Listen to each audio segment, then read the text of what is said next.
আসসালামু আলাইকুম। ইন্নাল হামদালিল্লাহ আসসালাতু আসসালামু আলা রাসূলিল্লাহ আম্মা বাদ। আজকে আমরা জমি বা ভূমি জবরদখলের মাধ্যমে আত্মসাৎ এই বিষয়টি সম্পর্কে একটু সংক্ষিপ্ত আলোচনা করব। জমি বা ভূমি জবরদখল কী এবং এর শাস্তি কী? মানুষের অন্তর থেকে যখন আল্লাহ ভীতি বা তাকওয়া উঠে যায়, তখন মানুষের শক্তি এবং বুদ্ধি তার জীবনের জন্য অভিশাপ হয়ে দাঁড়ায়। সে এই শক্তি এবং বুদ্ধিকে নির্বিচারে জুলুম এবং নিপীড়নে ব্যবহার করে থাকে। যেমন সে শক্তির জোরে অন্যের সম্পদ কুক্ষিগত করে। এটি একটি মারাত্মক অপরাধ। ইবনে উমর রাদিয়াল্লাহু আনহু থেকে বর্ণিত হাদিস, রাসূল সাল্লাল্লাহু আলাইহি ওয়াসাল্লাম বলেছেন, মান আখাযা মিনাল আরদি বিগয়রি হাক্কিহি খুসিফা বিহি ইয়াউমাল কিয়ামতি ইলা সাবি আরদিনা।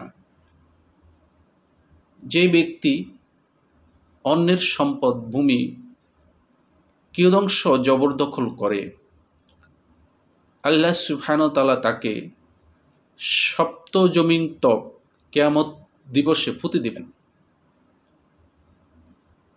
ইয়ালা ইবনে মুররাহ থেকে বর্ণিত হাদিস, রাসূল সাল্লাল্লাহু আলাইহি ওয়াসাল্লাম বলেছেন, আইয়ুমা রাজুলিন যালামা শিবরান মিনাল আরদি কাল্লাফাহুল্লাহু আইয়াহফিরাহু হাত্তা ইয়াবলুগা সাবআ আরদিনা সুম্মা ইউতাকুহু ইয়াউমাল কিয়ামতি হাত্তা ইয়াফসিলা বাইনান নাসি।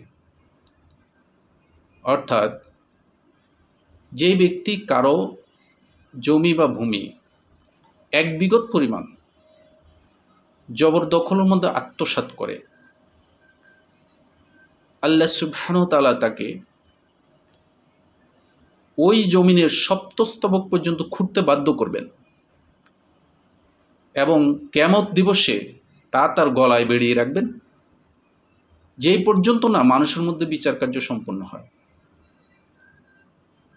রাসূল সাল্লাল্লাহু আলাইহি ওয়াসাল্লাম বলেছেন, লাআনাল্লাহু মান গায়্যারা মানাল আরদি। যেই ব্যক্তি জমি বা ভূমির সীমানা বা আইল পরিবর্তন করে বা নিশানা পরিবর্তন করে, তার উপর আল্লাহ সুবহানাহু ওয়া তাআলার লানত বা অভিশাপ। এই অন্যের জমি বা ভূমি জবরদখল করা, জোরপূর্বক আত্মসাৎ করা, এটি একটি নিত্যনৈমিত্তিক ব্যাপার হয়ে দাঁড়িয়েছে আমাদের দেশে বা বিশ্বের মধ্যেই।